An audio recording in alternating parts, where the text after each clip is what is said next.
सभा की कार्रवाई सोमवार तक के लिए स्थगित हो गई। हमारे साथ कांग्रेस पार्टी के वरिष्ठ नेता मनीष तिवारी हैं। सर, जिस तरीके से खासतौर पर कांग्रेस टीएमसी ये लगातार वेल में आके कहती रही कि पेगासस पे चर्चा होनी चाहिए, लेकिन मैंने देखा कि सभा से ये कहा गया, चेयर से ये कहा गया कि कई दूसरे मुद्दे भी हैं, कोरोना है, हम चर्चा कराने के लिए तैयार हैं, अभी एजेंडा में नहीं है।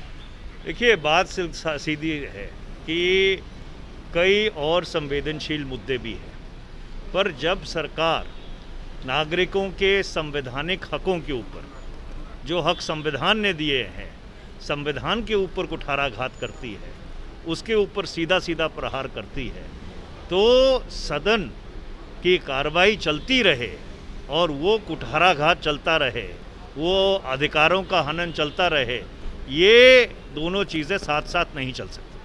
आपको लगता है कि आज सुप्रीम कोर्ट में भी ये मामला एडमिट हो गया और चीफ जस्टिस ने कहा कि हम अगले हफ्ते इसकी सुनवाई करेंगे, वहाँ से उम्मीद बढ़ी है, या ऐसा भी हो सकता है कि राफेल के मुद्दे पे आज सुप्रीम कोर्ट के द्वारा चर्चा करने से मना करने के बाद मुद्दा डाइवर्ट हो गया था? देखिए, ऐसा है कि मुझे नहीं मालूम कि किसकी याचिका एडमिट की गई है, पर मुझे बताया गया था कि शायद वो सुप्रीम कोर्ट के रोस्टर से डिलीट हो गई है, पर अगर उनकी पिटिशन आज एडमिट की गई है तो ये एक बहुत ही रचनात्मक कदम है, क्योंकि अगर उच्चतम न्यायालय इसका संज्ञान लेती है और एन राम जैसे पत्रकार ने, बड़े वरिष्ठ एडिटर हैं, उन्होंने फाइल किया है, और कपिल सिब्बल, जो सिब्बल साहब ने उसमें अपना पैरवाई करनी थी, तो अगर ये आज हुआ है तो ये रचनात्मक कदम है। एक आखिरी सवाल कि आपको लगता है कि सरकार कुछ छुपाना चाहती है, इसीलिए चर्चा नहीं कर रही है? देखिए, बहुत साफ है कि सरकार कथाकथित तौर से जासूसी में लिप्त है।